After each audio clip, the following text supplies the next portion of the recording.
kasih dan cinta-Mu dalam kehidupan kami, untuk kebaikan demi kebaikan yang Kau terus anugerahkan bagi kami. Kami boleh menikmatinya hari demi hari Tuhan sampai hari ini. Bahkan sore hari ini kami boleh bersama-sama di tempat ini, semua karena kebaikan Tuhan, semua karena anugerah Tuhan. Bapa, kami datang memuji menyembah Engkau, kami datang meninggikan Engkau. Bila kiranya Tuhan layakkan kami, setiap puji-pujian kami boleh menyenangkan hati-Mu, dan itu boleh keluar dari hati kami sebab kami mengasihi Engkau ya Bapa. Terima kasih Tuhan, ambil alih waktu ibadah kami pada sore hari ini dari awal sampai akhir, dan Engkau beracara menguasai tempat ini, menguasai hati, pikiran dan seluruh kehidupan kami, agar semua yang kami boleh persembahkan hari ini boleh berkenan di hadapan-Mu. Terpujilah nama-Mu, dalam nama Tuhan Yesus kami sudah berdoa dan ucap syukur. Haleluya. Amin, amin. Sekali lagi shalom, shalom. Salam damai sejahtera Allah yang melampaui segala akal dan pikiran terus tetap tinggal dalam hati kita untuk selama-lamanya. Amin saudara. Amin. Ada damai sejahtera sore hari ini. Wah, paling kenceng damai sejahteranya, paling gede deh. Berkatnya paling banyak berarti ya. Luar biasa. Ya. Siapa di sini yang tidak pernah menerima kebaikan Tuhan? Angkat tangan. Oh, sadar semua berarti ya. Sadar ya. Berarti semua pernah menerima kebaikan Tuhan dong? Pernah. Semuanya pasti menerima kebaikan-kebaikan Tuhan. Ya, apa aja kebaikan Tuhan itu? Saudara mengalami kebaikan Tuhan yang bagaimana? Bisa nafas setiap hari. Terus? Oh, sakit disembuhkan. Terus apa lagi? Kenapa Bu? Dalam segala hal. Wah, luar biasa ya. Kebaikannya Tuhan itu enggak terhitung. Dan kita itu kadang lupa. Iya saudara. Karena keseringan menerima kebaikan Tuhan. Betul nggak saudara? Sampai lali kebaikan Tuhan ini. Oh, kemarin itu padahal kita sudah terima, tapi kurang terus gitu ya saudara ya. Nah, Tuhan itu begitu baik terhadap kita. Apa yang harus kita lakukan untuk membalas kebaikan Tuhan? Apa kira-kira? Berdoa, memuji menyembah, membaca firman setia, melakukan perintahnya. Wow, luar biasa ya. Semangat tambah rejo, hebat-hebat. Kita buka Rema pada sore hari ini, Mazmur 9 ayat 1 ayat 2 ya. Iya. Ayat 2 ya, kita baca bersama-sama mulai aku. 1, 2, 3.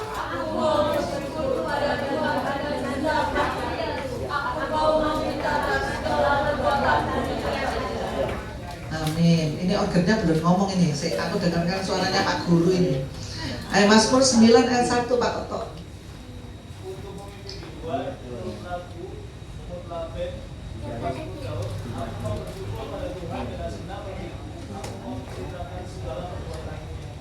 Amin. Wow, luar biasa. Daud ini tahu rahasia Tuhan. Betul nggak saudara? Daud ini selalu dekat dengan Tuhan, dan dia tahu bahwa kebaikan Tuhan itu luar biasa. Makanya Daud itu mau selalu bersyukur kepada Tuhan dengan segenap hatinya. Nah, untuk membalas kebaikan Tuhan ini, kita harus apa saudara? Kita harus, jawabannya ada di sini saudara. Aku mau menceritakan segala perbuatanmu yang ajaib. Itu jawabannya saudara. Perbuatan Tuhan ajaib itu banyak sekali, mencakup semuanya. Seperti kebaikan Tuhan tadi itu banyak, tapi mencakup semuanya. Betul nggak saudara? Jadi menceritakan perbuatan Tuhan yang baik, yang ajaib, itu misalnya sakit disembuhkan, kita bisa nafas, kita bisa pelayanan, tingkah laku kita itu menceritakan kebaikan perbuatan Tuhan yang ajaib dalam hidup kita. Betul nggak saudara? Misalnya ini saudara dikasih aqua ini, terus gini, Bu tak kasih aqua, terus saya bilang ini, di rumahku akeh kok, gitu ya saudara. Kira-kira saudara mau kasih lagi nggak aquanya? Enggak kan ya? Dikasih melengos gitu ya. Walaupun ini aqua sebenarnya ya nilainya nggak seberapa, tapi waktu saudara berterima kasih, saudara akan dikasih terus sama orang itu, aqua terus ya. Aquanya jadi tambah banyak ya saudara. Walaupun di rumah sudah banyak istilahnya seperti itu, Tuhan pun itu seperti itu saudara. Kalau saudara mengucap syukur dan berterima kasih, saudara pasti dikasih berkat terus sama Tuhan. Ya, perbuatan Tuhan itu mencakup semuanya. Misalnya tingkah laku kita melakukan pelayanan, oh ini anak Tuhan ini, ya tentang baik setengah mati, ya gak ngamuan kayak Yusak gini, gak ngamuan, ya itu baik banget gitu ya, luar biasa gitu. Itu anaknya Tuhan seperti itu ya saudara. Itu perbuatan Tuhan yang ajaib ya.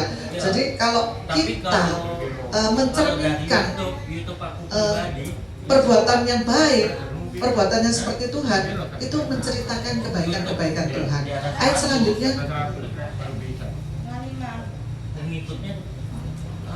ya, Yesaya 12 ayat 4 ya. Bersyukur, Nabi Yesaya pun berkata, bersyukurlah kepada Tuhan, panggillah namanya, beritahukan perbuatannya di antara bangsa-bangsa, masyurkanlah bahwa namanya tinggi dan luhur. Itu perintah Tuhan juga ya saudara. Jadi pada sore hari ini kita mau berterima kasih kepada Tuhan. Berkat apapun yang kita terima itu semuanya dari Tuhan. Betul nggak saudara? Nafas hidup kita masih bisa melihat matahari terbit, matahari terbenam. Ya sekarang orang pada cari matahari terbenam, itu bahasa Inggrisnya apa ya? Oh sunset, ya dan sunset, sunrise gitu ya. Sunlight. Seperti itu ya saudara ya. Orang pada cari itu sunlight di depanku nggak ada ya hari ini. Ya, semua pada cari seperti itu ya. Dan Tuhan itu beri pada kita, ya. Kita tahu bahwa hidup kita itu ditopang oleh Tuhan, ditopang oleh kebaikan Tuhan. Hidup kita ditopang oleh kemurahan Tuhan. Hidup kita ditopang oleh kasih setia Tuhan. Amin saudara. Karena itu kita wajib untuk berterima kasih pada sore hari ini. Kita pujikan pujian yang memberkati. Amin.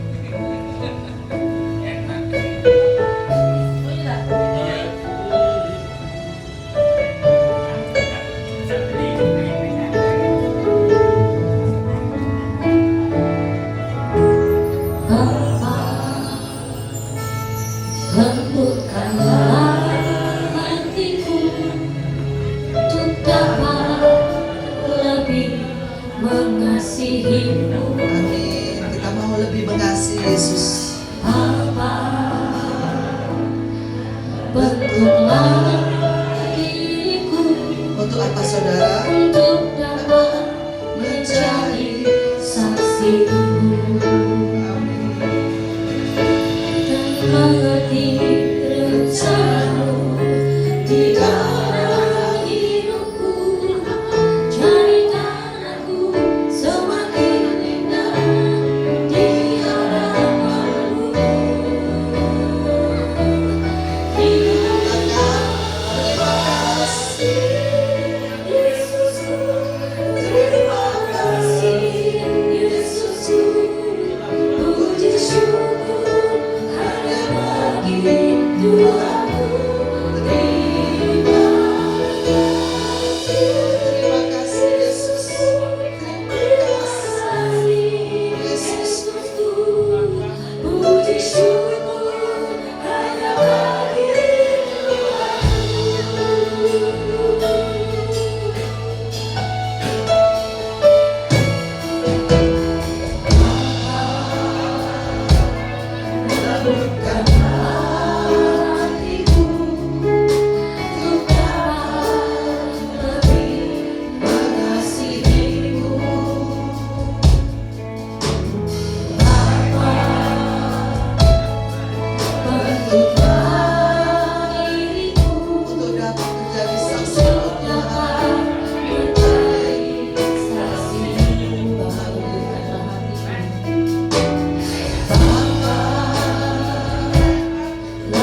Tuhan kami.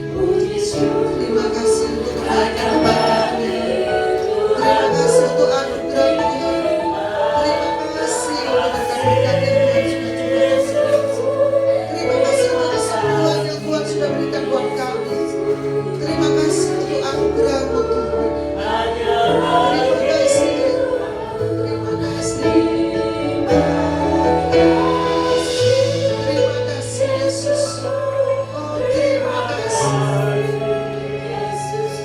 Inilah persembahan kami Tuhan. Ucapan kami Tuhan. Kiranya menyenangkan hati Tuhan. Terima kasih Yesus. Terima kasih Yesus. Terima kasih Yesus.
Kita katakan, amin. Kita sekarang kiri yang katakan, Tuhan sungai sukacita yang terus mengalir dalam kehidupan kita.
Yuk, kita bersuka cita yuk. Haleluya. Dia telah menyatakan kasih dan hebatnya dalam kehidupan kita. Amin. Haleluya.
Bapak yang selalu mengerti, Bapak yang selalu tahu apa yang terbaik dalam kehidupan kita.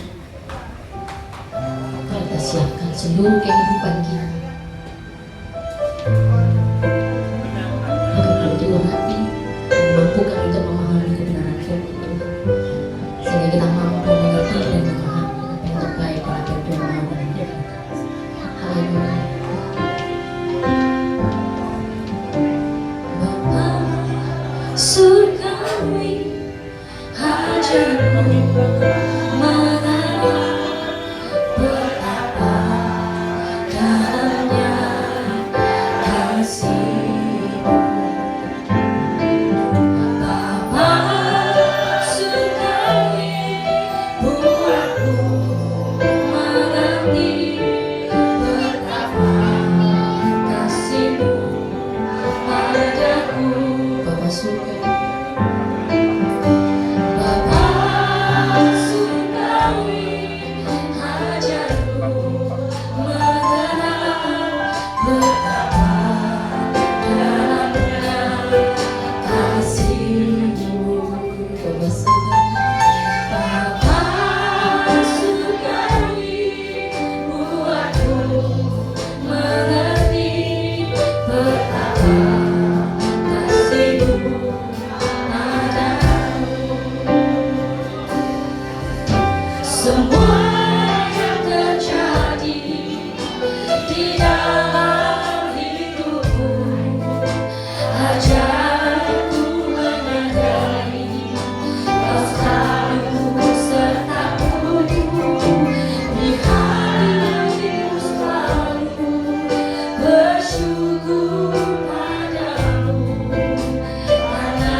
Tuhan memberikan segalanya yang terbaik dalam kehidupan kita.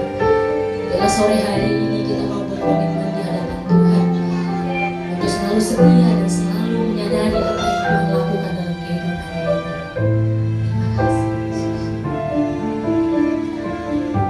Kita nyatakan pujian bersama-sama semua yang terjadi. Semua yang terjadi dalam hidupku, ajarku menyadari kau selalu bersamaku, di hatiku selalu bersyukur padamu, karena rencanamu indah bagiku. Semua yang terjadi, semua itu semua aku menyadari. Kasih atas pengetahuan itu semua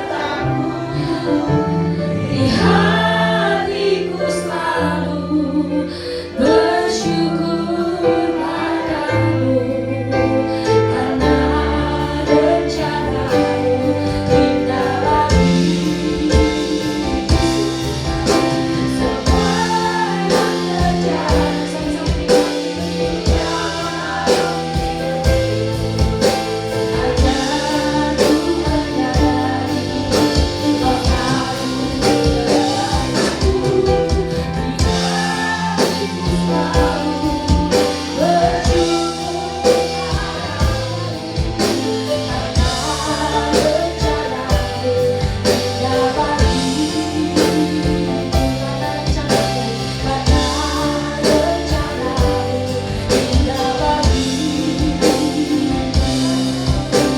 karena rencanamu indah bagiku. Karena rencanamu indah bagiku.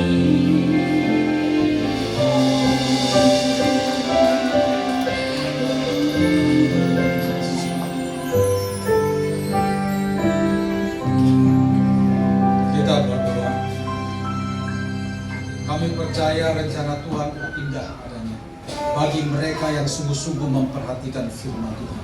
Ajar kami untuk menyelaraskan langkah kami, hati kami, pikiran kami, dan semua apapun yang kami putuskan selaras dengan hati Tuhan dan keputusan Tuhan.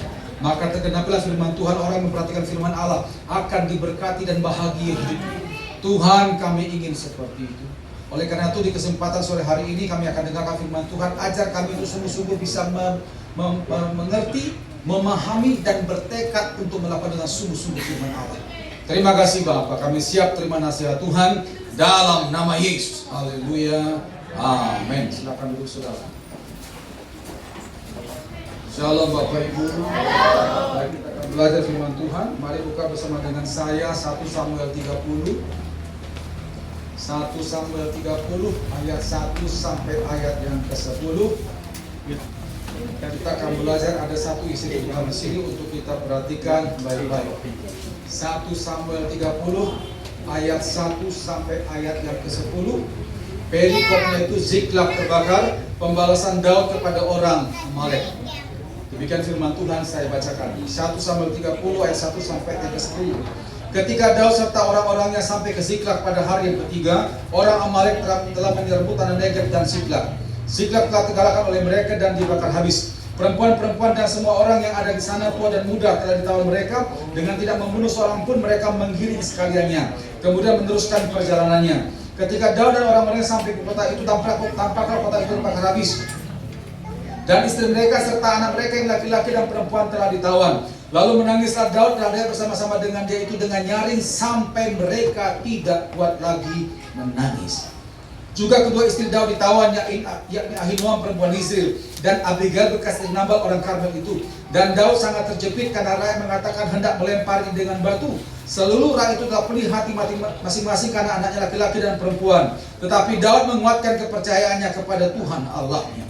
Lalu Daud memberi perintah kepada Imam Abiatar bin Ahimelech, bawalah efod kepadaku. Maka Abiatar membawa efod kepada Daud. Kemudian bertanyalah Daud kepada Tuhan, katanya, haruskah aku mengejar gerombolan itu? Akan dapatkah mereka kususul? Dan ia berfirman kepadanya, kejarlah, sebab sesungguhnya engkau akan dapat menyusul mereka dan melepaskan para tawanan. Ayat 9. Lalu pergilah Daud beserta ke 600 orang yang beserta bersama-sama dengan dia, dan sampailah mereka ke sungai Besor, sementara orang yang mau tinggal di sana, tinggal di belakang, berhenti di sana. Maka Daud melanjutkan pengejaran itu beserta 400 orang. 200 orang yang terlalu lelah untuk menyeberangi sungai Besor itu berhenti di sana. Saudara, kisah ini kalau Bapak Ibu perhatikan pada pasal-pasal sebelumnya, ini adalah Daud dalam masa pengejaran Saul. Kita tahu bersama bagaimana Saul itu iri karena bangsa Israel lebih memuji Daud daripada dia sebagai raja. Nah, Daud melarikan diri beserta dengan pasukannya, keluarganya, minta tolong kepada Raja Ahis. Raja Ahis adalah raja Filistin, Bapak Ibu ya. Itu masih termasuk musulah. Tapi Raja Ahis mau menolong Daud karena Raja Ahis tahu Daud ini orang baik. Akhirnya Daud diberikan satu kota namanya kota Ziklag. Jadi Raja Ahis memberikan kota itu agar Daud dan pasukannya dan keluarganya bisa tinggal di sana. Nah, setelah beberapa tahun tinggal di situ, Daud mendengar Raja Ahis berperang di daerah Yizril menghadapi musuhnya. Karena Daud pernah ditolong, dia ingin balas budi. Berangkatlah dia dengan pasukannya ke daerah Yizril. Nanti bisa baca pasal sebelum saudara ya. Nah, sampai di sana, bantuan dari Daud ditolak oleh Raja Ahis. Raja Ahis berkata, Daud, kami nggak butuh bantuanmu, ini urusan bangsaku, pulang saja. Nah, begitu Daud pulang kembali ke kota Ziklag, terjadilah yang kita baca tadi. Kota Ziklag terbakar habis, anak mereka, keluarga mereka, istri mereka, barang-barang mereka dirampas, diculik, dirampok oleh bangsa Amalek. Perlu kita ketahui Bapak Ibu ya, konon ceritanya bangsa Amalek adalah bangsa yang barbar, brutal dan buas. Kalau ketemu wanita, maaf, akan diperkosa rame-rame. Kalau ketemu wanita hamil, maaf, perutnya dipotong, dikeluarkan bayinya. Itu bangsa Amalek. Jadi bayangkan saudara, kalau kita punya keluarga diculik oleh bangsa barbar kayak gitu, apa nggak stres kita? Kita pasti berpikir, aduh, anakku diapain? Aduh, istriku diapain? Stres. Makanya pada ayat yang keempat, coba perhatikan ayat yang keempat. Lalu menangislah Daud dan Rabi bersama-sama dengan dia itu dengan nyaring, sampai mereka nggak kuat lagi nangis karena saking stresnya itu. Dan yang lebih parah saudara, keadaan Daud. Daud hari itu sudah mengalami kehilangan istrinya, anaknya, harta bendanya. Ditambah lagi apa? Pasukannya yang 600 itu hendak melempari Daud, hendak merajam Daud. Coba perhatikan yang ke-6. Dan Daud sangat terjepit karena rakyat mengatakan hendak melemparinya dengan batu. Sudah dia kehilangan keluarganya, hartanya. Pasukan yang selama ini dia bela hendak merajam dia. Dan tidak ada yang tolong Daud di sana, tidak ada. Keadaannya sangat-sangat terpuruk. Tapi yang luar biasa, endingnya bagaimana? Coba lihat ayat 18. Ini endingnya. 1 Samuel 30 ayat 18. Daud melepaskan semua apa yang dirampas oleh orang Amalek itu. Juga kedua istrinya dapat dilepaskan Daud. Tidak ada yang hilang pada mereka. Dari hal yang kecil sampai hal yang besar, sampai anak laki-laki dan anak perempuan, dan dari jarahan sampai segala sesuatu yang telah dirampas mereka, semuanya itu dibawa Daud kembali. Daud bisa mengalami kemenangan yang luar biasa. Nah, yang jadi pertanyaan, apa yang Daud lakukan sehingga akhirnya bisa berubah keadaan terpuruk mengalami kemenangan yang gila gemilang? Itu gimana caranya? Saudara, saya percaya kita ingin semua menang menghadapi masalah kita, amin. Kita pastinya ingin menang menghadapi semua Amalek masalah kita. Saya yakin. Saya kan juga di sini pasti tidak ada yang ingin kalah kan? Tidak ada. Semua ingin menang. Nah, saudara begini. Secara umum ada 3 cara manusia dalam mengatasi masalahnya. Yang pertama dengan kekuatan sendiri. Jujur saudara ya, di luar sana ada banyak orang yang nggak ke gereja, nggak pakai doa, nggak baca firman, bisa menghadapi masalahnya kan? Bisa. Tapi ingat, itu hanya bisa sebatas kekuatan manusianya. Jadi masalah yang bisa diselesaikan adalah masalah yang hanya bisa diatasi dengan sebatas kekuatan manusia. Kalau masalah itu di luar kemampuan manusia, nggak bisa. Bisa selesai bisa, hanya sebatas kemampuan manusia. Makanya Alkitab katakan Yeremia 7:5, terkutuklah orang yang mengandalkan kekuatannya sendiri. Padahal kita tahu Bapak Ibu ya, hidup ini kan makin lama makin lemah, makin menua, sementara masalah kita makin banyak, makin rumit, makin kompleks. Bisakah kita hadapi semua dengan kekuatan kita? Ya tidak bisa. Yang kita bisa selesaikan adalah masalah yang masih taraf kemampuan kita saja. Yang kedua, dengan kuasa gelap.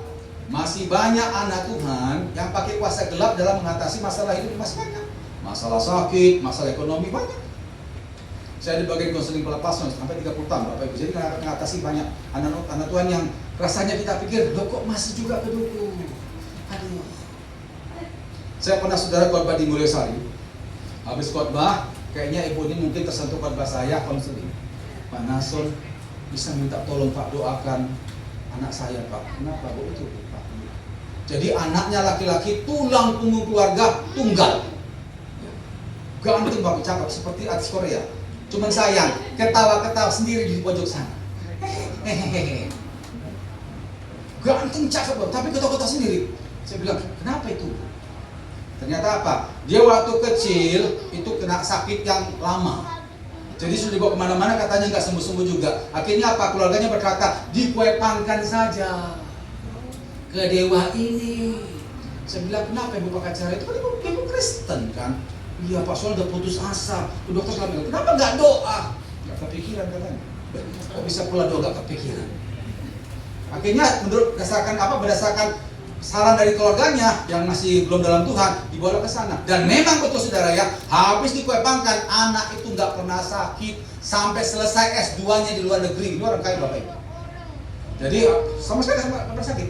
Nah begitu selesai kuliahnya, kembali ke Indonesia, papanya mau penyerahan perusahaan ke dia, hari hanya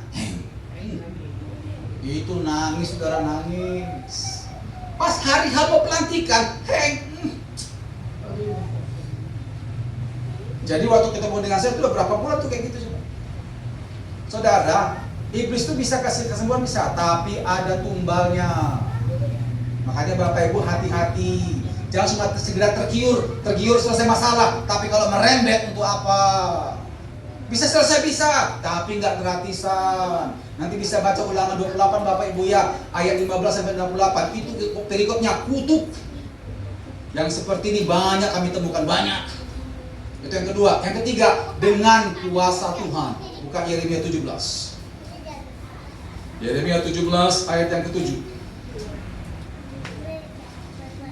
Jadi ada 3 cara manusia dalam mengatasi masalah hidupnya. Pertama dengan kekuatan sendiri, yang kedua dengan kuasa gelap, lalu yang ketiga dengan kuasa Tuhan.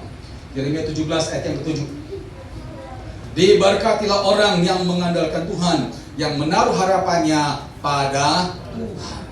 Diberkatilah orang yang mengandalkan Tuhan, yang menaruh harapannya pada Tuhan. Nah dari 3 itu, saudara yang mana saudara yang tahu?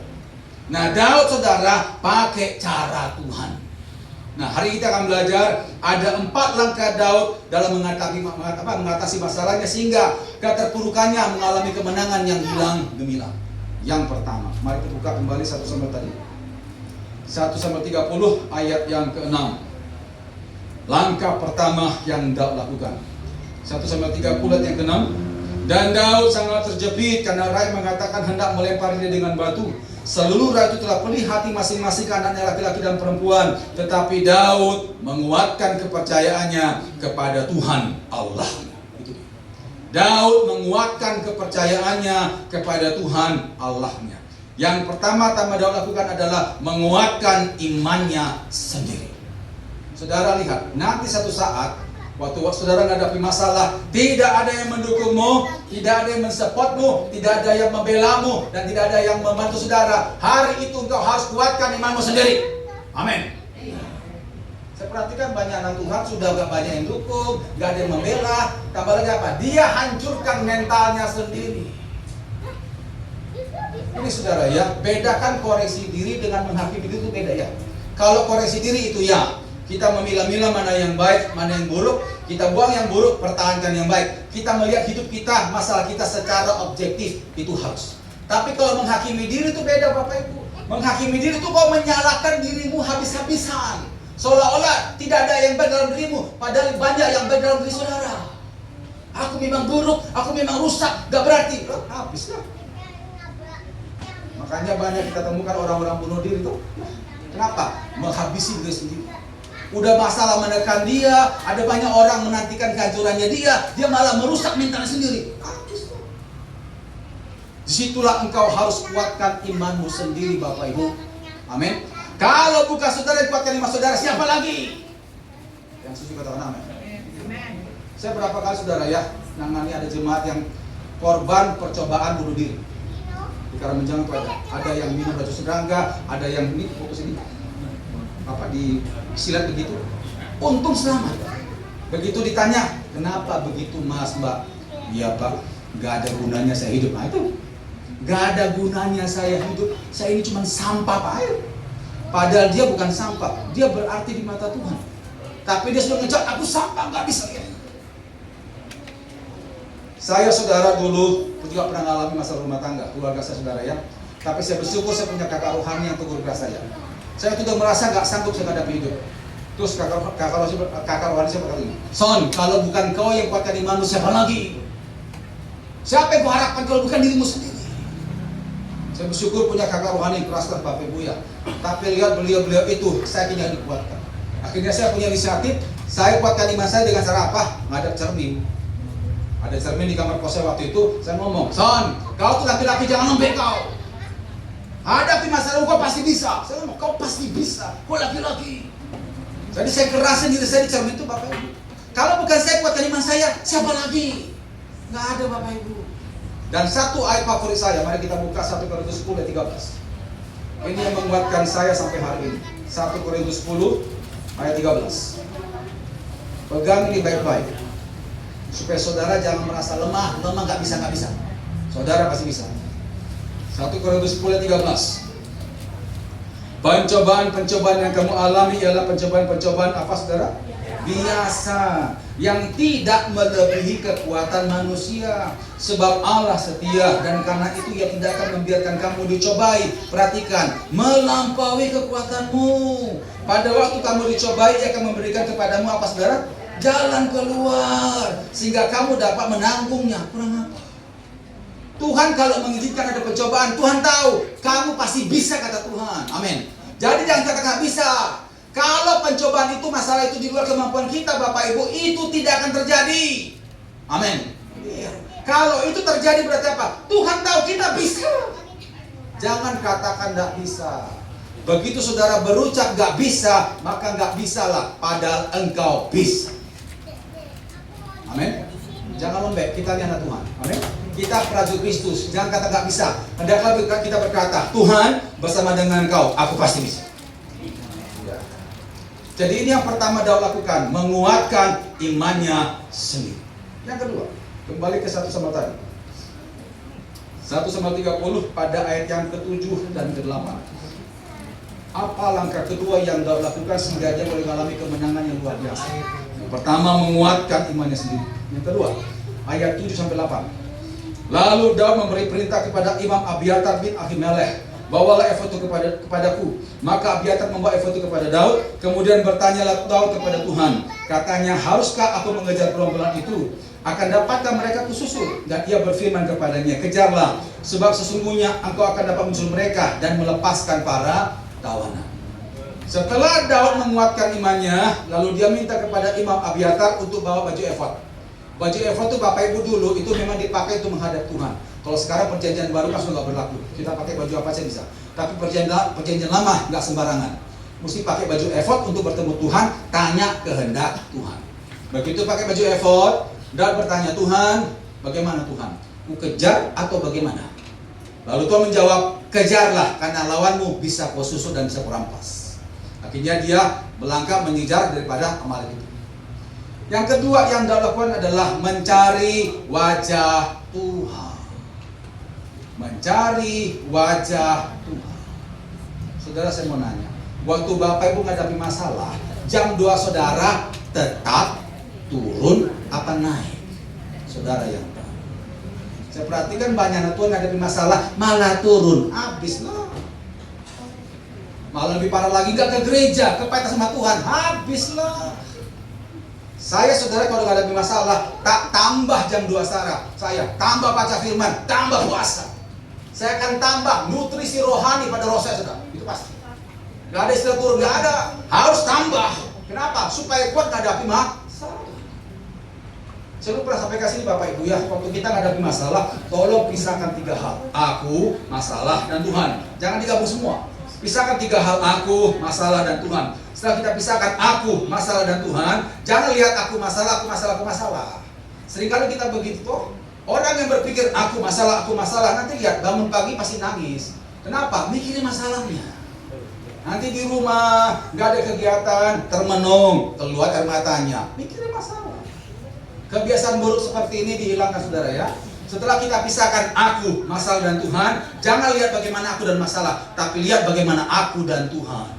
Hubunganku dengan Tuhan baik apa tidak? Kalau saudara dengan Tuhan baik, masalah pasti selesai. Amin. Pastikan engkau dekat dengan sang sumber kekuatan itu, maka engkau kuat menghadapi masalah saudara. Itu pasti. Saya hadapi masalah tertambah Bapak Ibu. Saya tidak tahu, saya sudah cerita sedikit ke saudara ya. Masalah rumah tangga saya, yang istri saya sembuh itu. Tahun 2023 pertengahan istri saya divonis dokter itu kanker rahim Bapak Ibu ya. Itu besar begini, diameter 10-12 cm. Besar. Saya juga nggak tahu kalau nggak di ronsen itu, di USG itu, ini besar loh Pak. Saya besar gitu. Ini mesti diangkat sama rahimnya karena ini berbahaya ini. Nggak tahu saja berapa Bapak Ibu ya. Saya punya teman ada kanker juga rahimnya 2,5 cm, stadium 2B. Ini 12 cm tadi berapa Bapak Ibu? Saya nggak tahu juga. Saya juga nggak tanya itu. Ini besar Pak, bahaya ini, segera diangkat. Makanya saya baru ngerti kenapa istri saya, maaf saudara ya, kalau datang bulan tuh tiap 2 minggu. Terus pendarahan banyak sampai brokol-brokol begitu saudara. Biasanya saya pikir itu biasa, ternyata itu nggak biasa. Ini loh penyebabnya. Ini segera diangkat pas bulan mana? Loh, dokter, apa nggak bisa kankernya saja diangkat? Kok mesti rahim juga? Ini besar Pak, udah besar ini. Waduh. Dokter waktu ngomong itu, istri saya cuma nangis. Perjalanan pulang dari rumah sakit kaset ke rumah, nangis panjang jalan. Sampai di rumah saya doa, saya masuk kamar saya doa, Tuhan, ya apa istriku? Bagaimana sikap kamu? Roh Kudus bilang begini, suruh dia bereskan dosanya dan nanti kau patahkan, hancurkan penyakit itu. Saya dapat perintah begitu saudara ya. Habis itu saya ngomong sama istri saya, dan memang dia ternyata ada kepahitan di masa lalunya dia. Saya sudah pemberesan. Lalu saya yang doakan pelepasan istri saya. Sempatnya juga manifest ya. Nah itu kami doakan hari Sabtu. Hari Senin start doanya. Akhirnya saya sama istri saya tiap hari sepakat dari situ pegang tangan di perutnya itu. Aku berkata kepada kankernya, aku hancurkan kuasa darah. Pokoknya sekarang bilang saudara ya. Itu tak tambah lagi puasa. Satu hari itu bisa 2-3 kali saya doa terus. Habis 2 minggu saya nggak digerakkan lagi doa.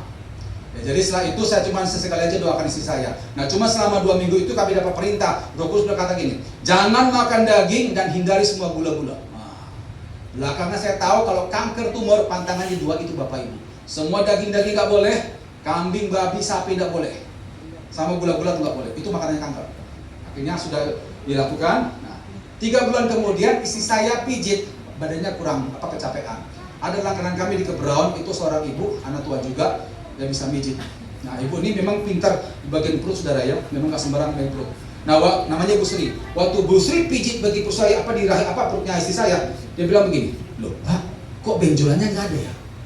Loh, dulu ada benjolan nggak? Loh, ada besar di sini. Saya nggak berani pijit. Sekarang lo nggak ada, sampai ditekan-tekan. Nggak ada loh. Oh. Nah, cuma kita nggak periksa medis. Istri saya cerita, memang habis doa 2 minggu itu, itu kok sakitnya udah banyak hilang. Cuma kita belum periksa dokter. Periksa dokter baru Januari kemarin 2025. Dokter katakan, Pak, periksa lengkap aja di lab. Akhirnya kita periksa di Pramita, di Tawarma. Diperiksa, kankernya sudah tidak ada. Itu besar Bapak Ibu. Kita nggak pakai obat ya ke dokter, cukup dengan nama Yesus. Dengan cara apa? Tambah jam doa, puasa, hancurkan penyakit itu. Nah saya perhatikan banyak anak Tuhan begitu vonis dokter kanker, langsung aduh matilah sudah, matilah. Ingat Bapak Ibu ya, roh Allah yang menyertai saudara itu lebih besar daripada semua masalah saudara. Pegang itu baik-baik. Tambah jam doa, cari wajah Tuhan. Itu yang ketiga. Yang ketiga, kembali ke 1 Samuel 30 tadi. Apalagi yang kau lakukan sehingga kini boleh mengalami kemenangan yang hilang memilang. Yang pertama tadi menguatkan imannya, yang kedua mencari wajah Tuhan. Yang ketiga 1 Samuel 30 ayat yang ke-11 sampai ayat 12. Kemudian mereka menemui seorang Mesir di padang lalu membawanya kepada Daud. Mereka memberi dia roti lalu makanlah ia. Kemudian mereka memberi dia minum air dan memberikan kepadanya sepotong kue ara dan buah-buah kue kismis. Dan setelah dimakannya, ia segar kembali sebab ia tidak makan dan minum selama 3 hari 3 malam. Saya waktu baca ayat ini, saudara, ini luar biasa. Inilah contoh anak Tuhan. Ini saudara ya, Daud ini kan lagi kesusahan. Anak istrinya diculik, barang-barang dirampas. Jadi dia betul-betul mengalami yang kesusahan luar biasa lah. Di tengah jalan waktu menuju untuk berperang dengan lawan Amalek ini, di tengah jalan ketemu orang susah. Loh, Daud yang kesusahan masih sempat praktikan orang susah. Dikasih makan, dikasih minum, kasih tempat istirahat. Luar biasa. Biasanya ya, kita kalau menghadapi masalah berat, ada teman minta tolong, kita berkata apa? Masalah gua saja berat, gimana nolong masa lalu? Bisa begitu Bapak Ibu ya? Iya. Tapi kalau saudara ya, kita anak Tuhan. Kita harus beda dengan cara dunia, amin. Semampu kita tolonglah. Jangan pelit. Yang setuju katakan amin. Karena bisa saja dengan kita menolong orang tersebut, itu adalah cara Tuhan untuk tolong kita. Buka Amsal 11. Amsal 11 ayat 17. Semampu kita tolonglah. Kalaulah apa yang dia minta nggak ada di kita, kita tolong dengan apa? Doa. Kita bisa berbuat sesuatu kok. Paling tidak itu doa. Amsal 11 ayat yang ke-17. Orang yang murah hati berbuat baik kepada siapa saudara? Diri sendiri. Tetapi orang yang kejam menyiksa badannya sendiri. Saudara, murah hati itu kan sebenarnya kepada orang lain. Kita murah hati. Tapi ternyata apa? Dengan kita berbuat baik pada orang lain itu sebenarnya juga berbuat baik pada dirinya sendiri. Buka Mazmur 41. Mazmur 41. Apa maksudnya kebaikan terhadap diri kita sendiri pada waktu kita tolong orang lain? Coba kita lihat. Mazmur 41 ayat 2 sampai 4. Mazmur 41 ayat 2 sampai 4. Berbahagialah orang yang memperhatikan orang lemah. Tuhan akan meluputkan dia pada waktu celaka. Tuhan akan melindungi dia dan memelihara nyawanya. Sehingga disebut berbahagia di bumi. Engkau tak akan membiarkan dia dipermainkan musuhnya. Tuhan membantu dia diranjang pada waktu sakit. Di tempat tidurnya kau pulihkan sama sekali dari sakit.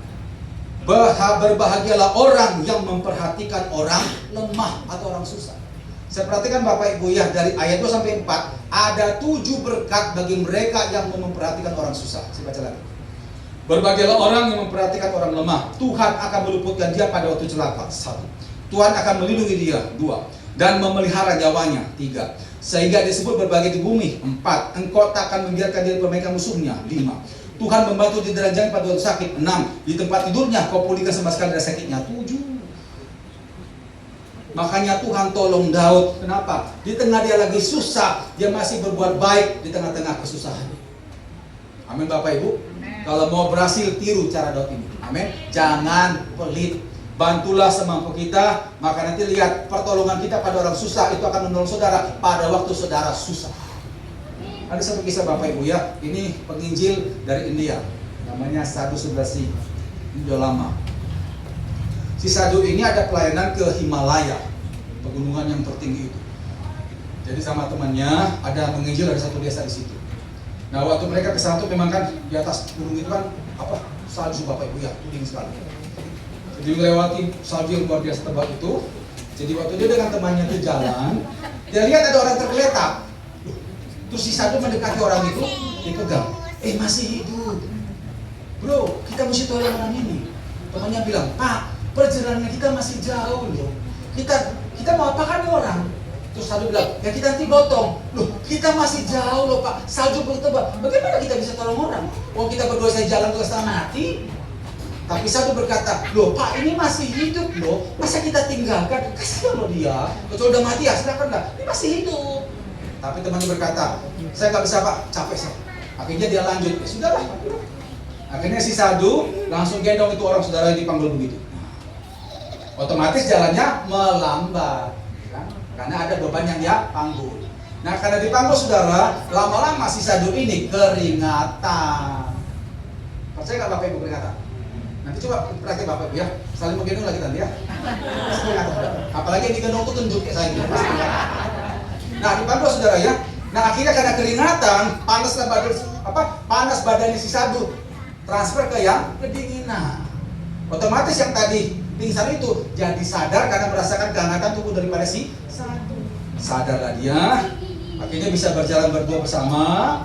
Karena sudah malam, cari tempat berteduh, mereka istirahat di situ. Jadi orang yang bisa tadi sadar. Nah besok pagi mereka lanjutkan perjalanan. Waktu berapa jam jalan saudara, mereka lihat lagi ada yang tergeletak, didekati, dipegang. Oh udah mati, dia mati. Temannya kemarin. Jadi temannya mati itu karena kedinginan. Si satu kan menolong orang, akhirnya apa? Menyelamatkan dirinya sendiri. Makanya Bapak Ibu, dari kisah ini kita bisa simpulkan, kalaupun kita menghadapi masalah, jangan pelit. Amin. Karena dengan kita menolong orang yang susah pada waktu kita susah, itu bisa jadi jalan Tuhan untuk menolong kita. Yang setuju tepuk tangan begitu. Itu yang ketiga, berbuat baik di tengah kesusahan. Yang keempat, yang terakhir. Mari buka 1 Samuel 30. Ayat yang ke 21 sampai 24. Apalagi langkah yang dilakukan sehingga dia boleh mengalami kemenangan luar biasa. Ayat 21 sampai 24. Ketika Daud sampai kepada 200 orang yang terlalu lelah untuk mengikuti Daud, yang telah dibiarkannya tinggal di dekat sungai Besor, maka keluarlah orang-orang ini menyongsong Daud dan menyongsong rakyat yang bersama-sama dengan dia. Daud mendekati orang-orang itu dan memberi salam kepada mereka. Kemudian mulailah berbicara semua orang jahat dan orang dursila di antara orang-orang yang ikut pergi bersama-sama dengan Daud itu, katanya, karena mereka tidak ikut pergi bersama-sama dengan kita, janganlah kita berikan kepada mereka apa-apa dari jarahan yang kita selamatkan itu, kecuali kepada masing-masing mereka, istri dan anak-anaknya, itu boleh mereka bawa, dan biarlah mereka pergi. Tetapi Daud berkata, janganlah kamu saudara-saudaraku berbuat demikian dengan apa yang diberikan Tuhan kepada kita, sebab Ia telah melindungi kita dan menyerahkan ke dalam tangan kita gerombolan yang telah menyerang kita. Siapa yang mau mendengarkan kamu dalam perkara ini? Sebab bagian orang yang tinggal dekat barang-barang adalah sama seperti bagian orang yang pergi peperang. Itu akan dibagi sama-sama. Nah, kalau Bapak Ibu baca pada ayat 9 sampai 10, itu Daud waktu menghadapi Amalek, awalnya berangkat 600 orang. Tapi ternyata waktu sampai dekat sungai Besor, 200 pasukannya kecapean. Akhirnya tinggal di sungai Besor, 400 lah yang berangkat. Jadi makin kecil. Dan akhirnya Tuhan menangkan mereka, tidak ada yang meninggal. Nah, waktu mereka pulang, bawa anak istri mereka dan juga barang-barang jarahan, 400 itu ngomong kepada Daud begini, Daud, kan yang 200 itu kan gak kerja, gak usah kita kasih jarahannya lah, kita kasih anak sama istri mereka aja udah, barang jarahannya untuk kita. Wah, ini tantangan bagi Daud, Bapak Ibu ya. Daud berkata apa? Jangan seperti itu saudara-saudaraku, semua apapun yang kita alami itu dari Tuhan. Biarlah semuanya itu kita bagi rata. Akhirnya mereka bisa pulang dengan sukacita. Poin yang keempat adalah bersikap bijaksana. Bersikap bijaksana. Saudara, sikap bijaksana ini sangat diperlukan. Kenapa? Supaya meredam masalah kedua yang bisa datang sewaktu-waktu. Kalau kita gak bijaksana, maka masalah pertama bisa merembet beranak menjadi masalah kedua. Kalau Daud gak bijaksana, masalah Amalek selesai, tapi muncul perang saudara. Berapa banyak kita hadapi masalah Bapak Ibu ya, karena kurang bijaksana, masalah pertama selesai, tapi muncul masalah yang kedua, bahkan bisa lebih berat daripada masalah yang pertama. Celaka namanya. Saudara, kita perlu bijaksana. Yang setuju katakan amin. Nah, saya jadi pertanyaan, Pak, aplikasi bijaksana itu seperti apa? Saya temukan ada 3. Yang pertama, mari buka Amsal 14 ayat 15. Amsal 14 ayat 15. Seperti apa contoh bijaksana itu, Pak, yang saya bisa aplikasikan sehingga akhirnya waktu saya menghadapi masalah nggak beranak pinak? Amsal 14 ayat 15. Ada 3 sikap bijaksana yang harus kita lakukan supaya masalah kita meredam dan tidak bertambah lagi. Amsal 14 ayat 15. Orang yang tak berpengalaman percaya kepada setiap perkataan, tetapi orang yang bijak, apa saudara? Memperhatikan langkahnya. Orang bijak hati-hati pada langkahnya, keputusan. Saudara, yang pertama adalah perhatikan langkah saudara. Nah, langkah di sini Bapak Ibu yang selama ini saya temukan dalam pelayanan itu 3. Perhatikan penggunaan tenaga, yang kedua waktu, yang ketiga adalah keinginan. Yang pertama tenaga. Jangan seperti banyak orang waktu menghadapi masalah semua tenaganya habis untuk masalah, sehingga akhirnya nggak ada lagi tenaga untuk yang lain.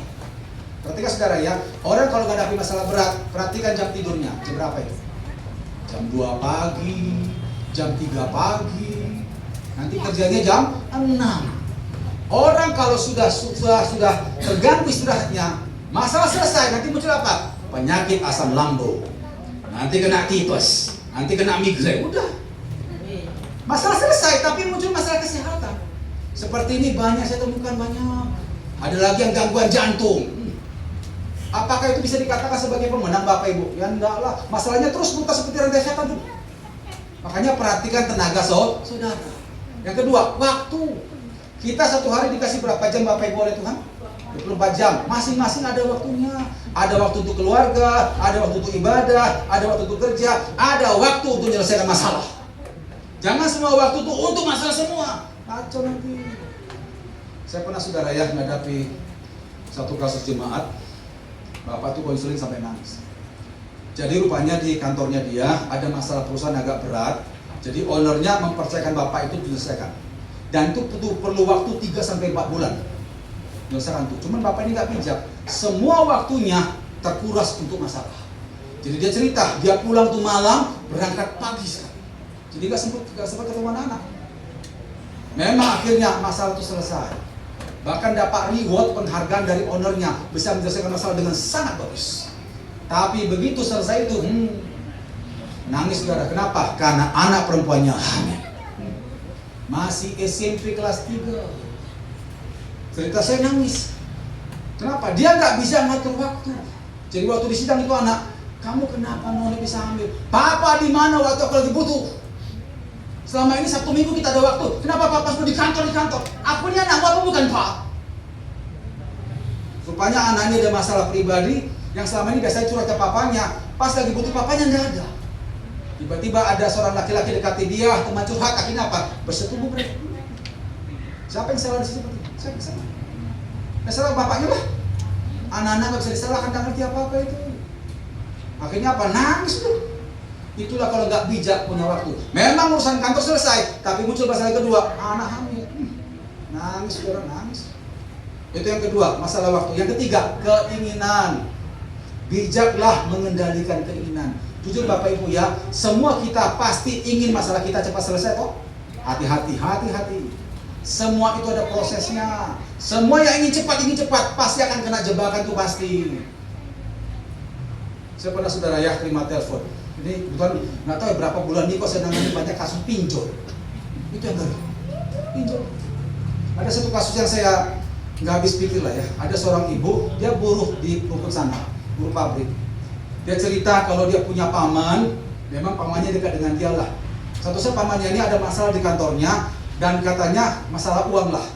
Jadi perusahaan memberi ultimatum kalau kamu nggak bayar uang ini, kamu dipenjara. Itu 120 juta. Jadi pamannya ini merengek-rengek lah ke ibu ini sebagai keponakan, tolonglah, nanti aku penjara gimana? Tapi aku nggak punya. Nanti kalau aku akan upayakan, aku akan bantu lagi. Nah si ibu ini pun gak pikir panjang, akhirnya pinjol 120 juta. Berapa bunganya itu? Akhirnya bagi saudara ya, masalah pamannya selesai. Nah yang kurang ajar gini, pamannya gak mau tahu. Pamannya gak mau tahu. Ditagih gak mau tahu, apakah kurang ajar orang kayak gitu coba.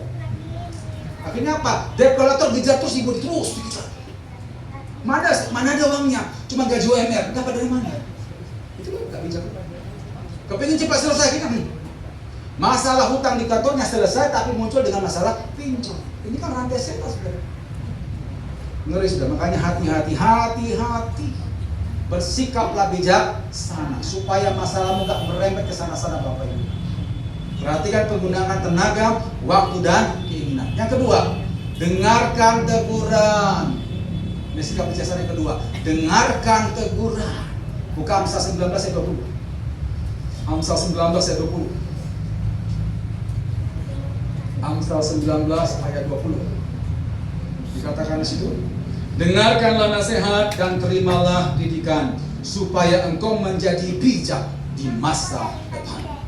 Dengarkanlah nasihat dan terimalah didikan supaya engkau menjadi bijak di masa depan. Saudara, kita kalau menghadapi masalah ada yang tegur kita, ada yang nasihati kita, jangan merasa digurui. Jangan merasa tersinggung. Bersyukurlah kepada mereka yang menasihati kita. Berarti apa? Orang itu perhatikan kita. Orang itu sayang kita.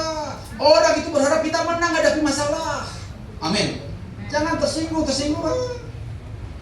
Berapa banyak anak Tuhan karena tinggi hati gak mau terima nasihat, akhirnya apa? Masalahnya berputar situs.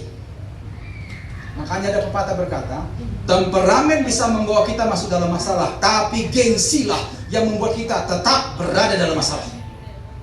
Temperamen bisa membawa kita masuk dalam masalah, tapi gengsilah yang membuat kita tetap berada dalam masalah. Orang sombong mana mendengarkan nasihat? Aku bisa kok, kamu bisa apa? Akhirnya saya terus. Sampai hari ini saya masih nasihati teman saya yang sudah 19 tahun saya konselingi. Masalahnya gak berubah nih. Masalah rumah tangga. Suaminya ini teman saya, orang partai, Bapak Ibu, partai. Saya bilang, Pak, Bapak sama istri Bapak bertengkar 19 tahun, apa gak capek? Gak capek. Gara-gara masalah taruh ember sembarangan, odol pasta odol gigi pun salah pencet. Masa tiap hari bertengkar gara-gara itu, Pak? Bapak terus memikirkan rakyat dulu. Bapak kan parlemen, kok malah mikir ember di kamar mandi? Bapak mikir itu. Bertengkar masalah ada. Tapi itu gak mau didengar. Saya aja Bapak Ibu ya, kalau di rumah saya siap diatur istri saya. Dulu saya gak bisa diatur, buat pertama nikah bertengkar terus. Tapi saya udahlah, masalah rumah udah biasalah udah. Kayak contoh masalah baju Bapak Ibu ya. Saya dulu sebelum nikah, ya namanya juga anak kos ya. Baju ini cuci seminggu sekali. Kadang 2 minggu sekali. Tapi setelah nikah 2 hari sekali. Pertama-tama bertengkar, pasti mau pakai kalau dicuci. Tapi lama-lama sudahlah, biar saya diatur gak apa-apa lah.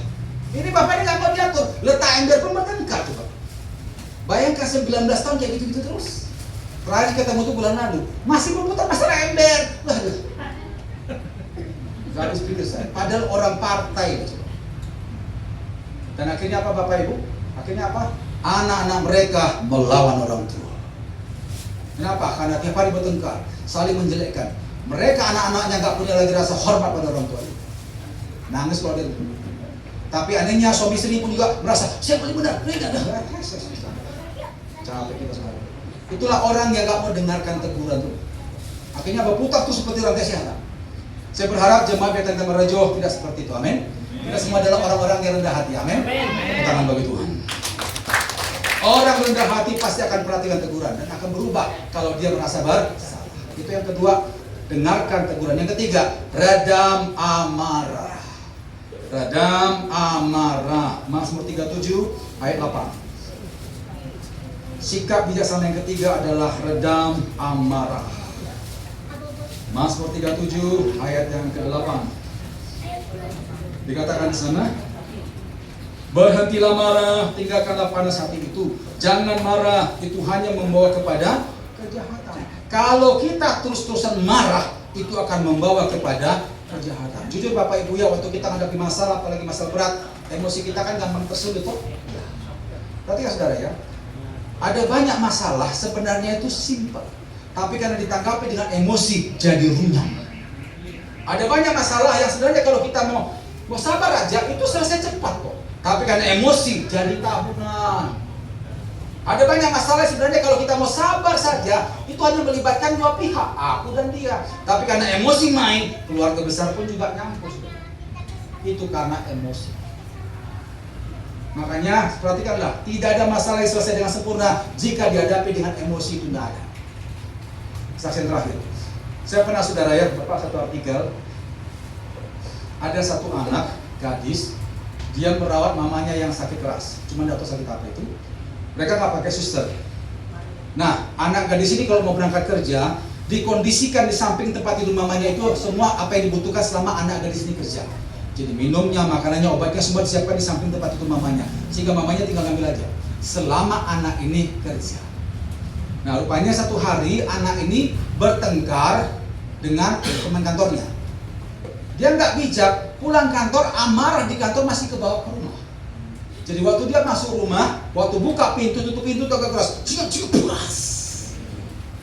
Dia lupa kalau mamanya sakit keras. Si mama begitu mendengar pintu dibuka keras-keras gitu, langsung berkata, "Nak, tolong kalau buka pintu tutup pelan-pelan nak ya, mama nggak kuat." Si anak masih belum bijak, lalu marah mamanya, "Mama tahu apa? Cuma tidur aja, aku capek." Langsung masuk kamar. Nah, itu sore. Mau menjelang maghrib, mamanya manggil dia. Kebetulan kamarnya dempet saudara ya.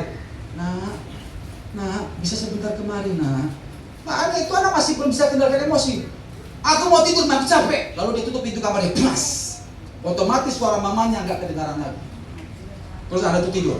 Nah, besok paginya dia bangun. Biasanya kan kalau kita marah-marah malam hari, besok paginya sudah reda Bapak Ibu ya. Dia pun juga sama sudah reda. Waktu dia bangun dia berkata, kemarin kenapa aku marah mama ya? Waduh, salah. Akhirnya dia keluar kamar, mau menuju kamar mamanya di samping. Begitu sampai di kamar mamanya terbujur kaku di situ. Dengan posisi mata terbuka, mulut menganga, ini kering semua. Di tangannya ada obat. Berarti tadi malam mamanya itu kehausan, dia pingin minum obat. Anak ini lupa kalau mamanya sakit keras, bukan sakit flu. Karena terlambat, meninggal. Lalu anak itu menangis-nangis depan jenazah mamanya. Apa gunanya?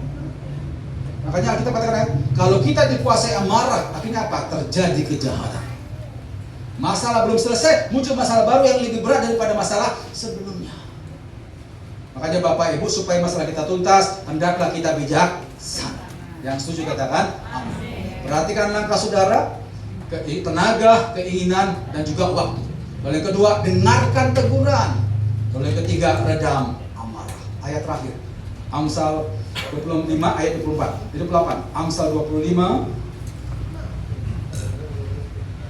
ayat 28, ayat yang terakhir.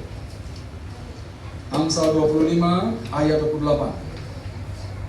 Orang yang tak dapat mengendalikan diri adalah seperti kota yang roboh temboknya. Orang yang tak dapat mengendalikan diri adalah seperti kota yang roboh temboknya. Kekuatan satu kota pada zaman dahulu ditentukan oleh temboknya yang megah. Kalau sekarang kan tembok nggak efek Bapak Ibu ya, sudah ada bom, ada nuklir. Kalau dulu kan senjata masih sederhana, tombak, panah, pedang. 3 senjata seperti ini berhadapan dengan tembok yang besar tinggi, tidak bisa apa-apa.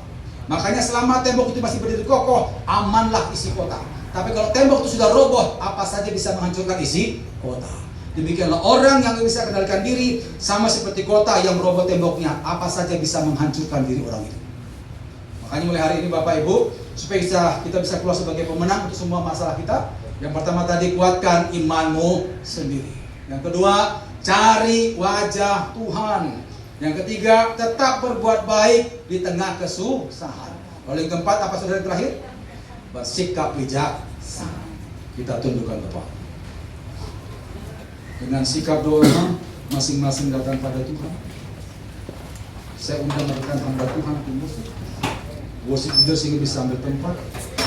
Biarkan keyboard mengiring lembut satu detik sejenak. Jemaat ambil waktu sejenak untuk satu.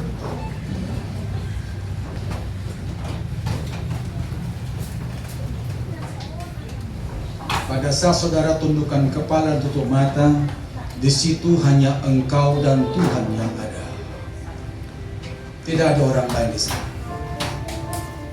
Saya percaya kita ke rumah Tuhan ini hari ini, pasti ada banyak persoalan yang masih kita gumulkan, yang masih kita perjuangkan prosesnya. Saudara ingat, Tuhan menetapkan kita menjadi orang-orang yang lebih daripada pemenang. Tapi dengan catatan, pakai cara Tuhan. Hari ini kita dapatkan pelajaran dari sikap Daud menghadapi masalah yang sangat terpuruk, tapi boleh alami kemenangan yang hilang gemilang, karena dia menggunakan cara Tuhan yang luar biasa. 4 poin ini sederhana. Dia kuatkan imannya. Maka hari ini saudara, kuatkan imanmu. Jangan berkata nggak bisa. Saudara pasti bisa. Dengan Tuhan kau pasti bisa.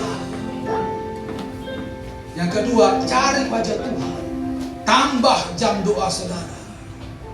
Jangan pernah karena masalah engkau tidak beribadah, tidak berdoa, habis kau nanti Bapak Ibu. Pastikan engkau dekat dengan sang sumber kekuatan itu. Maka apapun masalah yang kau hadapi pasti akan selesai. Oleh ketiga, Tuhan ajar kita untuk tidak pelit. Kalaupun kita susah, tapi kalau ada orang yang susah datangi kita minta tolong, kalau kita bisa tolong, tolonglah. Sekalipun sedikit tidak apa-apa, tolonglah. Karena bisa saja pertolongan kita kepada orang-orang susah tersebut merupakan jalan Tuhan untuk menolong kita, Bapak Ibu. Lalu yang keempat, bersikap bijaksana. Ini sangat penting. supaya masalah yang kita hadapi tidak beranak pinak. Cukup berhenti di masalah yang pertama. Mulai hari ini perhatikan langkah saudara, penggunaan tenaga, waktu dan keinginan. Yang kedua, dengarkan teguran, jangan sombong. Yang ketiga, redam amarah. Kalau saudara bijaksana, maka masalah saudara tidak akan beranak pinak, tidak akan merembet-rembet, akan selesai di masalah pertama saja. Terima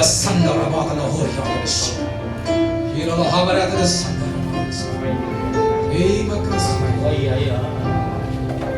Biarlah firman-Mu kau materaikan Tuhan, supaya sungguh-sungguh tertanamkan pada diri kami dan kami itu betul-betul menerapkan, agar kami boleh mengalami pembelaan yang sempurna daripada Allah dalam nama Yesus. Terima kasih Pak. Terima kasih Pak. Hamba sudah sampaikan apa yang Tuhan mau, dan hamba sangat-sangat terbatas. Hamba terbatas Tuhan. Hamba serahkan kembali kepada Engkau Allah Roh Kudus yang tidak terbatas. Teruskan firman, sempurnakan penyampaiannya, materaikan firman-Mu ya Tuhan, dan berkati kami semua di dalam nama Yesus. Haleluya. Amin. Tepuk tangan bagi Tuhan.